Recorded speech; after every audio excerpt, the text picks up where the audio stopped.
Hi friends, carrot curry టేస్టీగా సులభంగా చేసుకోవాలంటే వీడియో పూర్తిగా చూడండి. ఎక్కడ స్కిప్ చేయకుండా చూడడం వల్ల క్యారెట్ కర్రీ ఎంత బాగా చేసుకోవాలన్నది తెలుస్తుంది అనమాట.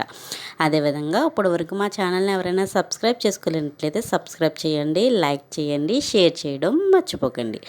మా ఛానల్లో cooking videos and stitching videos కూడా పెడతాను, అవి కూడా చూడండి.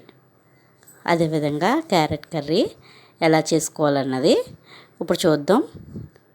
దానికి కావలసిన పదార్థాలు: క్యారెట్ ముక్కలు, కరివేపాకు, వెల్లుల్లి, 4 ఎండుమిరగాయలు, జీలకర్ర, వేరుశెనగ గుడ్లు, పల్లీలు, ఆవాలు, కొద్దిగా మినపచెక్కు, కొద్దిగా సాల్టు, పసుపు కూడా. అదేవిధంగా ఒక 5 టేబుల్ స్పూన్ల ఆయిల్, కళాయి పెట్టి 5 టేబుల్ స్పూన్ల ఆయిల్ కూడా కళాయిలో వేసేసి దాంట్లో ముందుగా వెల్లుల్లి కొద్దిగా వేగనిచ్చి,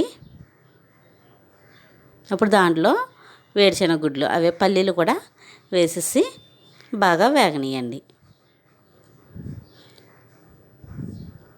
వేగిన తర్వాత అవి కొద్దిగా వేగాలి, వేగకపోతే బాగోదన్నమాట.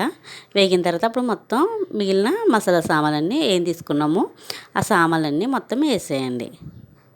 కరివేపాకు, ఎండుమిరగాయలు మనం తీసుకున్నవన్నీ. తర్వాత అది కొద్దిగా వేగిన తర్వాత క్యారెట్ ముక్కలు కూడా వేసేయండి. ఎవరైనా క్యారెట్ ఎలా కాకపోయినా కోరుకొని చేసుకోవాలనుకుంటే అలా చేసుకోండి. కొంచెం మంది మిక్సీ పెట్టుకుంటారు, అలా చేసుకోండి. లేకుంటే తర్వాత 2 సార్లు తిప్పేసి సిమ్లో పెట్టి మూతేసేయండి.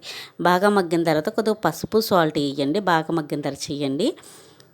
చూడండి క్యారెట్ కర్రీ ఎలా మగ్గిపోయిందో.